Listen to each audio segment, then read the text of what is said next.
Hello friends, welcome two wheels from hills. और आज का हमारा प्लान ये है कि हम अपनी गाड़ी रॉयल एनफील्ड कॉन्टिनेंटल GT 650 को कवर करेंगे। और मैं आपको एक अपना ओनरशिप रिव्यू दूंगा इस गाड़ी के बारे में कि इतने महीनों में जो मैंने गाड़ी चलाई है, 6 महीनों में, और जो ट्रिप्स करी है उसके हिसाब से मेरे को क्या पता चला और क्या लगता है इस गाड़ी के बारे में कि आपको लेने से पहले ध्यान देना चाहिए कि क्या कॉन्स हो सकते हैं। क्योंकि देखिए, अगर आप एक डिटेल पढ़ेंगे, आपको एक पेपर में पता चलेगी तो आपको लगेगा कि यार ये चीज़ें इससे ये हो सकता है, बट एक रियल चीज़ आपको गाड़ी चलाने के बाद ही पता चलती है। और इसलिए मैंने सोचा कि ये एक ओनरशिप रिव्यू होना चाहिए जहाँ पे मैं अपना पूरा एक्सपीरियंस आपसे शेयर कर सकूँ, क्या थॉरोली बता सकूँ कि क्या कॉन्स हैं और क्या प्रोज़ है। ऑब्वियसली मैं तो गाड़ी ओन करता हूँ, मेरी है ऑलरेडी, तो मैं आपको श्योरली बताऊंगा कि क्या कौन से। बट आप जब लेने जा रहे हैं, ऑलरेडी 4 लाख खर्च करेंगे प्लस ही बल्कि, तो आपको पता होना चाहिए कि किन चीज़ों को आप अवॉइड कर सकते हैं इन केस वो आपके अगर थॉट प्रोसेस में है कि नहीं, आपको पता चल जाएंगे। तो आइए शुरू करते हैं इसको। तो गाइस, रिव्यू इसका स्टार्ट करते हैं और तो शुरू करते हैं इसके कौन से। तो कौन हम स्टार्ट करेंगे आगे से। स्टार्ट करते हैं सबसे पहले इसके व्हील्स से।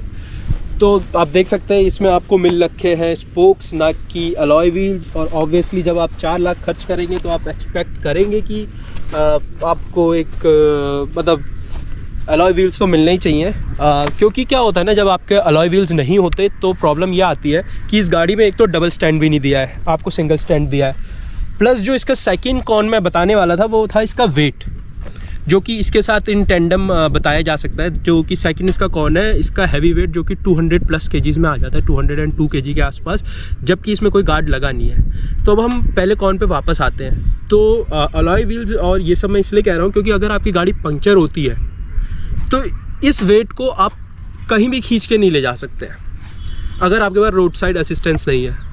और उसमें भी ऑब्वियसली आपको कॉल करना पड़ेगा, कुछ टाइम लगेगा, कोई आएगा, तो आप तो भूल जाइए कि आप इसको पुल कर सकते हैं इतने वेट को अगर गाड़ी पंक्चर हो जाए। प्लस अगर आपके पास अलॉय व्हील्स नहीं है और आपके पास ट्यूबलेस टायर्स नहीं है इसमें, क्योंकि जो कि स्पोक्स में नहीं दिए है, तो इशू ये होगा कि आप जब भी गाड़ी पंक्चर होगी और आप पुल करने की कोशिश करेंगे, पहले तो ये होगी नहीं। और दूसरी चीज़ है कि स्पोक्स में आप इसको कुछ भी दूरी तक कोशिश करेंगे, कई बार लोग ट्राई करते हैं टंकी पे बैठ के चलाने की इस वेट के साथ, तो आप बिल्कुल भी कोशिश मत करिएगा, गाड़ी के बहुत बुरे हाल हो जाने हैं। तो जब भी अगर आप इस पंक्चर वाले को किसी को ले जाएंगे गाड़ी, तो आप देख लीजिए, पहले तो आपको पता ही होगा ऑब्वियसली डबल साइलेंसर है, डुअल चैनल ABS भी है। तो कोई भी पंक्चर वाला, मतलब यूजुअली हमारे वहाँ जैसे इंडिया में होता है कि खोल लेते हैं आराम से, एक तो डबल स्टैंड नहीं होगा तो लगाने की इशू होगी। चलिए आप वो भी मैनेज कर लेते हैं, वो स्टैंड लगा लेते हैं अगर। उसके बाद भी इसके डबल साइलेंसर बहुत हैवी है, इनको हटाना, फिर उसके बाद पीछे आपका डिस्क ब्रेक है और पूरा ABS सिस्टम है, उसको हटाना, टायर को बाहर निकालना, फिर ठीक करके उसको लगाना, तो बहुत ईजिली कोई भी करने वाला नहीं है। ऐसा नहीं है कि हर कोई पंक्चर ठीक करने वाला इसको ओपन करेगा। और मैं एक्सपीरियंस कर चुका हूँ अपनी पुरानी गाड़ी के साथ भी। तो उस ट्रिप में क्या हुआ कि मैं एक्चुअली गया था केदारनाथ को, तो वापस आते हुए गुप्त काशी की तरफ मैं आना चाह रहा था, और रिटर्निंग के टाइम अराउंड आराम से 20-21 किलोमीटर का डिस्टेंस है, और बीच में वो गाड़ी हो गई थी पंक्चर। तो आई थिंक मुझे याद है, मैंने कम से कम, मुझे 3 पंक्चर वालों ने लगातार मना करता कि ये नहीं खुल पाएगी, ये हम नहीं खोलेंगे, या आप आगे ही जाइए। तो गुप्त काशी एट एंड आके मुझे ये प्रॉब्लम फेस करनी पड़ी कि एक जगह खड़ी करवा के मैकेनिक से खुलवाना पड़ा, फिर टायर लेके दूसरी तरफ पंक्चर वाले के वहाँ ले जाना पड़ा। तो ये इशू बहुत मेजर इशू है, जो कि अभी तो लगता है कि शायद नहीं है, गाड़ी का लुक भी अच्छा आ रहा है स्पोक के साथ, पर एक बार पंक्चर हुई तब आपको बहुत अच्छे से पता चलने वाला है कि कितना इशू करने वाला है इसका वेट और टायर्स। तो गाइज़, अब जैसे हमने आगे से स्टार्ट करा इसके टायर से, और ऑब्वियसली सब रिलेटेड होता है, तो आते आते मैंने 2 और कवर कर दिए, स्टैंड और पंक्चर के इश्यूज वेट का।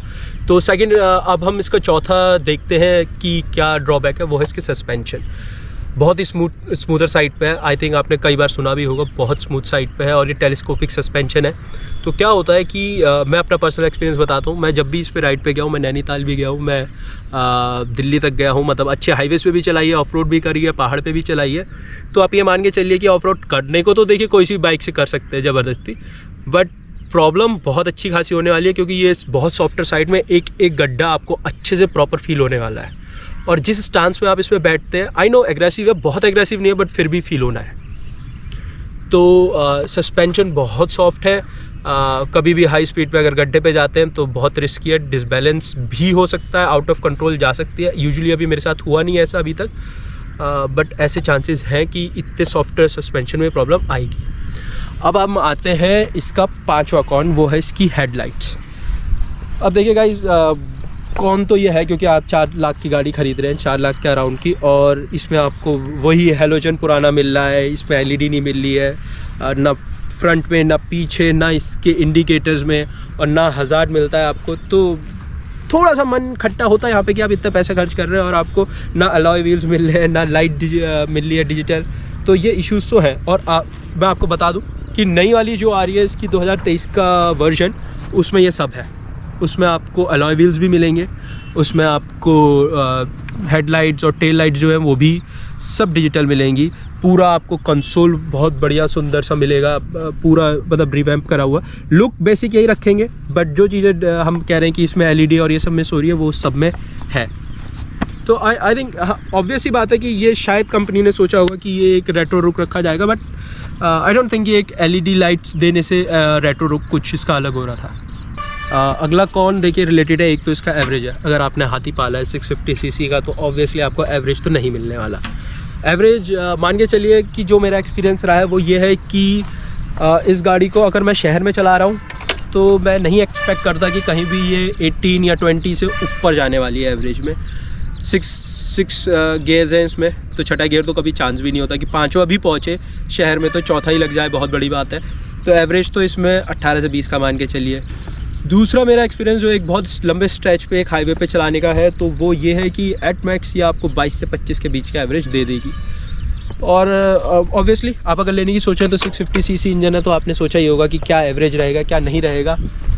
और इसी एवरेज के साथ एक इशू मैं आपको बहुत अच्छे से बता दूं कि अगर आप इसके साथ लेके कहीं भी जा रहे हैं तो प्लीज़ यहाँ आइए, मैं आपको दिखाता हूँ। इसके ऊपर कभी भरोसा मत कीजिए। इसका जो फ्यूल मीटर है उस पर आप बिल्कुल भरोसा मत कीजिए, ये कभी भी आपको सही नहीं बताने वाला है। और इसके भरोसे तो आप तेल पे मत चलिएगा। तो गाड़ी का वैसे तो इंजन है, इसका जो टैंक है वो 13.5 लीटर का है, और फ्यूल इंजेक्शन है इसमें, और इसलिए इसमें एक जो है एक सर्टेन अमाउंट ऑफ फ्यूल रखना ही पड़ता है। तो एवरेज एट मैक्स आपको मैंने बता दिया है कि आप कितना एक्सपेक्ट कर सकते हैं। तो इसके फ्यूल गेज पे तो बिल्कुल भरोसा मत कीजिए, अपने थोड़ा एक आइडिया से अपने एक जनरल उससे चलिएगा। जो मेरा था मैंने वो आपको बता दिया एक्सपीरियंस। ये तो बात हो गई इसके छठे कौन की, जो कि था इसका फ्यूल और एवरेज। अब इसके बाद हम बात करते हैं यहीं नीचे, आप इसी टैंक के नीचे देखिए मैसिव साइज़ का इंजन, जो कि 650 सीसी का इंजन दिखाई। तो देखिए इस साइज़ के इंजन से आप एक्सपेक्ट कर सकते हैं कि क्या हीट प्रोड्यूस होगी। और टू बी ऑनेस्ट 4-5 किलोमीटर ही जाइए तो हीट अच्छा खासा कर जाता है। बट फिर मैंने जब चलाया इसको 320-325 किलोमीटर के आसपास, तो मैं ऑनेस्टली बताऊं, कभी भी मेरी एक एडवाइस ज़रूर मानिएगा कि कभी भी रिस्क मत कीजिए कि शॉर्ट्स पहन के मैं चलाऊँगा और इसको थोड़ा सा दूर तक ले जा सकता हूँ। क्योंकि अगर आप अपनी लेग्स की केयर करते हैं तो प्लीज़ मत चलाइएगा इसे शॉर्ट्स में। क्योंकि मैंने जब इसको जीन्स में चलाया पूरा ये 300 कुछ का स्ट्रेच, तो मुझे अच्छी खासी हीट उसमें भी फील हुई है। और मुझे लिटरली गाड़ी कई जगह पे रोक के थोड़ा सा, ऑब्वियसली ह्यूमन रीज़न से खुद भी ब्रेक लेने पड़ते थे, बट गाड़ी की वजह से भी लेने पड़े हैं। तो काफ़ी अच्छा खासा हीटिंग है। और गर्मियों में तो इंडिया में तो आप जानते ही हैं कि कैसा टेम्परेचर होता है नॉर्थ में, तो एक्सपेक्ट करिए कि बहुत बढ़िया हीटिंग मिलने वाली है। तो गाइस हो गया इसकी बुराई के बारे में, बहुत सारे कॉन्स मैंने आपको बता दिए अपने एक्सपीरियंस के हिसाब से। अब बात करते हैं हम इसके प्रोज़ के बारे में। तो आइए, जैसे हमने आगे से स्टार्ट करा, हम आगे से इसके स्टार्ट करेंगे फिर से। तो देखिए पहली चीज़ तो जो मुझे बहुत अच्छी लगी इस गाड़ी में वो है इसकी ब्रेकिंग। दोनों तरफ आपको डुअल चैनल ABS सिस्टम मिलता है, ब्रेकिंग सिस्टम मिलता है, देख सकते हैं पीछे भी और आगे भी कितना मैसिव साइज़ का एक डिस्क है, आगे भी और पीछे भी। तो प्रॉपर आपको जो ब्रेकिंग मिलती है बहुत अच्छी है, बहुत स्मूथ है, ABS होने की वजह से दोनों व्हील्स में। तो मुझे नहीं लगता कि क्या कहते हैं कभी भी ब्रेक से रिलेटेड तो कोई इशू होने वाला है। लिटरली गाड़ी की आप सोच भी नहीं सकते कि कभी होता है कि किसी में ABS नहीं होता तो स्किड का इशू होता है। बहुत स्मूथ स्टॉपिंग है इसकी, बहुत आराम से ब्रेक अप्लाई होते हैं और उतनी आराम से रुक भी जाती है। अब जब मैंने चलाई हाईवेज़ पे, हमारे वहाँ होता है ऑब्वियसली कि कभी भी कोई भी घुस जाता है, कभी मार्केट में हो जाता है ऐसा, तो मुझे लिटरली कभी इशू नहीं हुआ कि मैं ऑन पॉइंट एकदम से ब्रेक मारना पड़ा हो और गाड़ी के साथ कोई भी ऐसा हुआ कि यार हल्की सी डिसबैलेंस हुई, थोड़ी सी स्किड करी। ABS है तो ऑब्वियसली बहुत स्मूथ ब्रेकिंग है।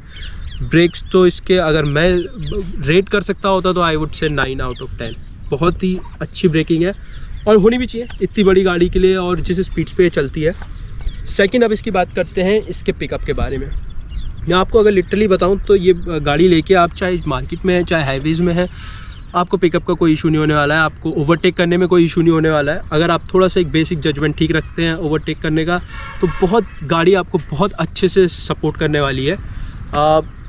जैसे एक लिटरल एक मीम के तौर पे हो जाता है कि आई थिंक आपने अगर वो मूवी देखी होगी जिसमें राजपाल यादव कहता है कि हाँ मैं सब जानता हूँ, मेरे को सब आता है। तो लिटरली इस गाड़ी को अगर आप ये एक बार भी पुल करते हैं ना, इसका अच्छे से अगर आप खींचते हैं एक्सेलरेटर और एक्सपेक्ट करते हैं कि ये ओवरटेक करेगी, तो बिल्कुल खरी उतरने वाली है। बिल्कुल 100% सब जानती है, सब आता है, इसे अच्छे से ओवरटेक करेगी बहुत अच्छे से। कभी भी कोई इशू मुझे लगा नहीं कि इसके पिकअप में है या ओवरटेक में है।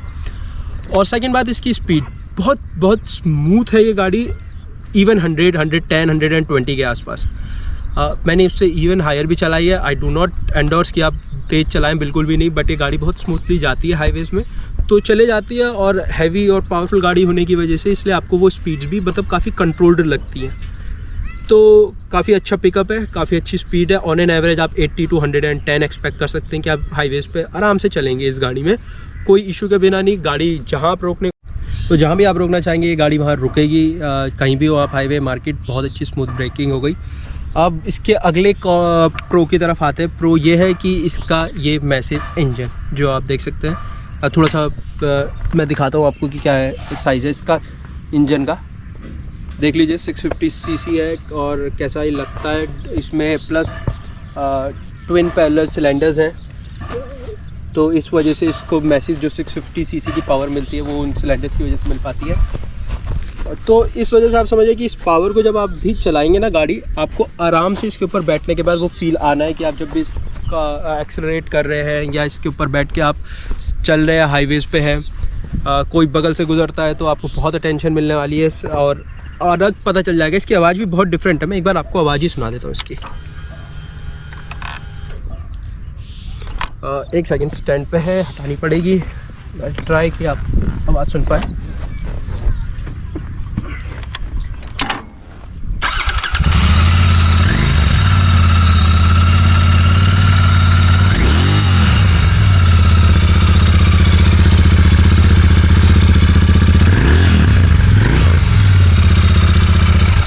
तो मैंने आपको थोड़ा सा रैप करके भी दिखा दिया कि किस तरीके की इसकी आवाज़ है, कि आप अगर थोड़ा सा खींचेंगे इसको या थोड़ा अच्छे से रेस देंगे तो आप बहुत सारी अटेंशन आपकी तरफ आने वाली है। तो ये सब इसके पावरफुल इंजन और साइलेंसर्स की वजह से है कि आपको एक बहुत अच्छी आवाज़ भी मिलती है और एक बहुत पावरफुल गाड़ी मिल रही है आपको। अब जो फाइनल इसका प्रो है, जो कि सबसे बड़ा प्रो है और मेरा पर्सनल रीज़न था इस गाड़ी को ख़रीदने का, वो था इसके लुक्स।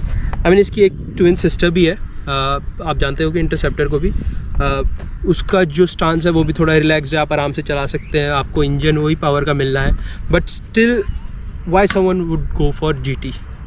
तो देखिए, पहले तो इस गाड़ी का आप अच्छे से पीछे से देख लीजिए थोड़ा कि क्या इसका ओवरऑल व्यू है। मैं आपको ये शो करता हूँ और एक बार मैं आपको इसका 360 शो कर देता हूँ कि कैसे लगेगा ये इधर से, कि फ्रंट से और साइड से, कि कैसी लगती है।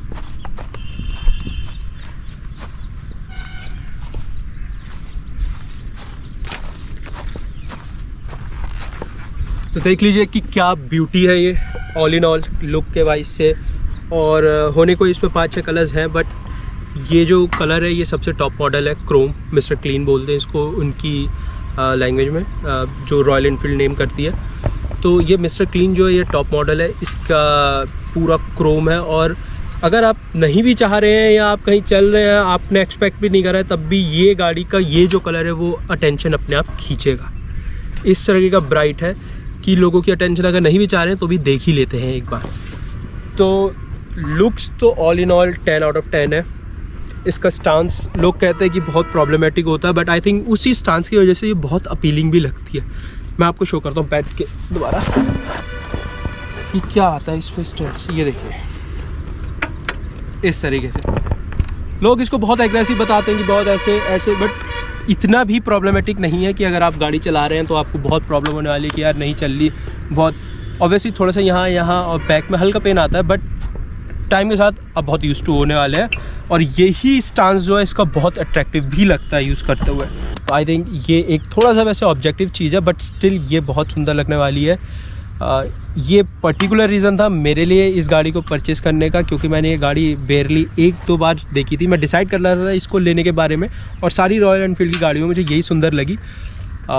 हमारे डीलर पे अवेलेबल थी नहीं जो हमारे क्लोजेस्ट था। फिर मैंने इसको एक बार कहीं पे क्रोम कलर में ही चलते हुए देखा, और उसी दिन मैंने डिसाइड कर लिया था कि ये गाड़ी तो मैंने लेनी है। और फिर मैंने ऑर्डर करी, ये गाड़ी ऑर्डर पे मंगाई। मैंने उससे पहले देखी भी नहीं, तो ये एक पर्टिकुलर सिर्फ मेरा रीज़न था इस गाड़ी को लेने का। और आई थिंक अगर आप इसको सामने से कभी भी देखेंगे तो आप भी कंसीडर करने वाले हैं इस गाड़ी को। तो फ्रेंड्स, ये था मेरा रिव्यू कॉन्टिनेंटल जीटी के बारे में। मेरा पर्सनल ओनरशिप रिव्यू हो गया। मैंने आपको बता दी सारी चीज़ें जो मुझे लगा कि इसमें कॉन्स है, प्रोज़ है। आप गाड़ी लेने से पहले बहुत अच्छे से कंसीडर कर सकते हैं कि ये चीज़ें थी। और कुछ भी अगर मिस हुआ हो तो कमेंट बॉक्स में प्लीज़ आप अपने व्यूज़ लिखिए, बताइए मुझे कि क्या चीज़ें और मैं बता सकता हूँ आपकी हेल्प के लिए। और हमारी वीडियो को प्लीज़ शेयर कीजिए, लाइक करिए, और चैनल को सब्सक्राइब बिल्कुल कीजिएगा, और बेल आइकन होगा उसको ज़रूर दबाइएगा। Thank you for supporting wheels from hills. Thank you.